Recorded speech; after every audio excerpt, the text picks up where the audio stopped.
In the vast, unexplored expanse of the universe, humanity had always wondered if we were alone. That question was answered when a strange meteorite crashed into the remote Siberian tundra. What emerged from the meteorite was beyond anyone's wildest nightmares, a virus unlike anything seen before, capable of spreading at an alarming rate, and deadly in its efficiency. This is the story of the brave men and women who fought to contain it. The icy silence of the Siberian night was shattered by the deafening roar of the meteorite as it hurtled through the atmosphere, blazing a fiery trail across the sky.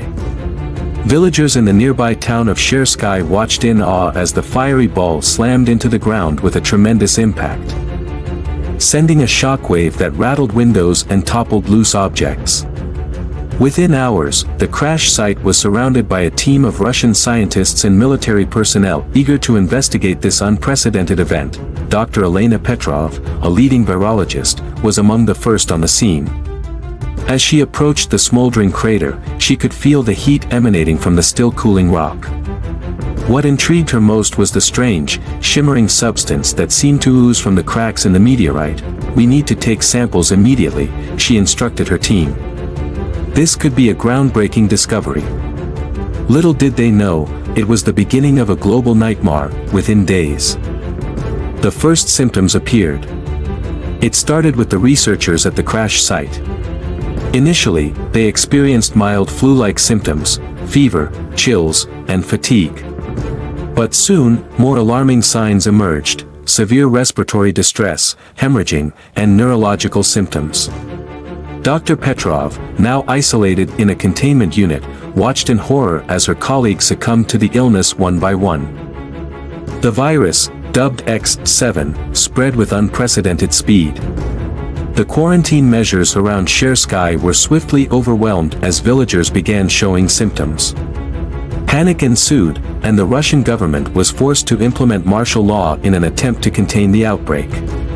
Despite their efforts, reports of new cases began to surface in neighboring regions. The world watched in terror as news of the alien virus spread. International borders were closed, flights were grounded, and cities went into lockdown. But it was too late. The virus had already made its way across the globe. In response to the escalating crisis, a global task force was formed, comprising the world's leading scientists, medical experts, and military strategists. Dr. Jane Foster, a renowned epidemiologist from the United States, was appointed as the head of the scientific team. Her mission, to develop a cure and stop the virus from wiping out humanity. As the task force convened in a secure underground facility in Geneva, tensions ran high. The scientists worked around the clock, analyzing samples, running tests, and sharing data in a race against time. The military personnel coordinated efforts to enforce quarantine zones and maintain order in increasingly desperate populations. Dr. Foster, a composed and determined leader, addressed her team. "We are facing an unprecedented threat. This virus is not like anything we've seen before. It's adaptable, resilient, and deadly. But we will find a way to stop it. The research was grueling and often disheartening. The virus seemed to mutate rapidly, rendering many initial treatments ineffective. The team faced setback after setback, but Dr. Foster's resolve never wavered. She knew that the key to stopping the virus lay in understanding its extraterrestrial origins. One night, as she pored over data in her lab, a breakthrough came. Dr. Foster discovered that the virus's genetic structure contained sequences unlike any found on Earth. These sequences appeared to be engineered, suggesting that the virus was not a naturally occurring pathogen but a bioweapon designed by an unknown alien civilization. "This changes everything," she whispered to herself. "If we can decode these sequences, we might find a way to neutralize the virus." With renewed vigor, the team redoubled their efforts. They collaborated with astronomers and astrophysicists to gather more information about the meteorite's origin. The leading hypothesis was that it came from a distant, potentially hostile alien race. As the scientific team made progress, the military component of the task force prepared for a worst-case scenario, the possibility of another alien attack. General Thomas Mitchell, a seasoned and pragmatic leader, spearheaded these efforts. Under his command, the world's militaries coordinated to establish a unified defense strategy. Satellite images revealed that the meteorite had left a trail of debris in its wake. General Mitchell theorized that some of this debris might contain further clues about the virus's creators. A series of high-risk missions were launched to retrieve these fragments, with elite teams venturing into dangerous territories. Meanwhile, Dr. Foster's team finally made a crucial discovery. They identified a protein in the virus's structure that could potentially be targeted by a synthetic antibody. It was a ray of hope in an otherwise bleak situation.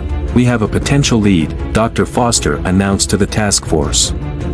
"It's still in the experimental stage, but if we can develop this antibody, we might be able to stop the virus from replicating." The race to develop the antibody was a nerve-wracking ordeal. Dr. Foster and her team worked tirelessly, testing and refining their formula. Each day brought new challenges, as the virus continued to mutate and adapt.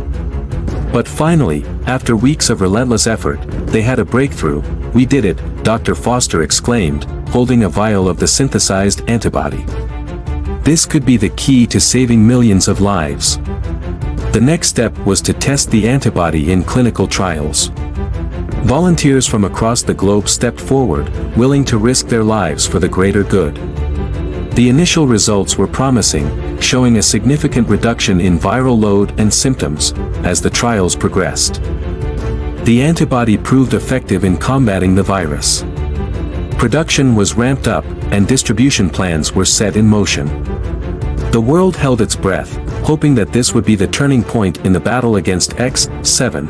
With the antibody now in mass production, the task force coordinated a global vaccination campaign. Military forces were deployed to ensure the safe distribution and administration of the antibody, working in tandem with local authorities and healthcare workers. As the antibody reached more people, the number of new infections began to decline. The tide was turning, but the fight was far from over.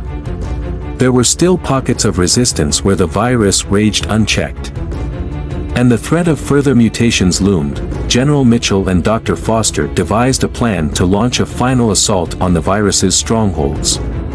Using satellite data and intelligence gathered from the debris missions, they identified key areas where the virus was most concentrated. "We have one shot at this," General Mitchell said. "We need to hit them hard and fast." The coordinated strike involved a combination of targeted antibody drops, ground assaults, and containment measures. It was a risky operation, but failure was not an option. The world watched as the final battle against X7 unfolded. Chapter 8, The Aftermath. The operation was a success. The concentrated efforts of the global task force had eradicated the last major pockets of the virus. Humanity had prevailed, but at a great cost. Millions had perished, economies were in ruins, and the world was forever changed. Dr. Foster stood before the task force, her face a mix of relief and sorrow. "We've won the battle, but the war is not over. We must remain vigilant.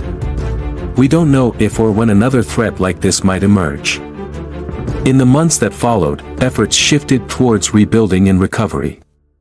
The scientific community focused on studying the remnants of the meteorite, hoping to uncover more about the alien civilization that had sent the virus. The world's leaders pledged to work together to prevent such a catastrophe from ever happening again. Epilogue. Years passed, and the scars of the X7 pandemic slowly began to heal. Humanity had emerged stronger, more united, and more prepared for the challenges that lay ahead. The memory of those who had perished served as a solemn reminder of the fragility of life and the importance of cooperation. Dr. Foster continued her work, driven by the knowledge that the universe was vast and full of unknowns. The fight against the alien virus had taught humanity a valuable lesson, that we are not alone in the universe, and we must always be ready to face whatever challenges come our way. As she looked up at the night sky, she felt a renewed sense of purpose. The stars held many secrets, but one thing was certain: humanity would be ready to meet them head-on, united and unyielding.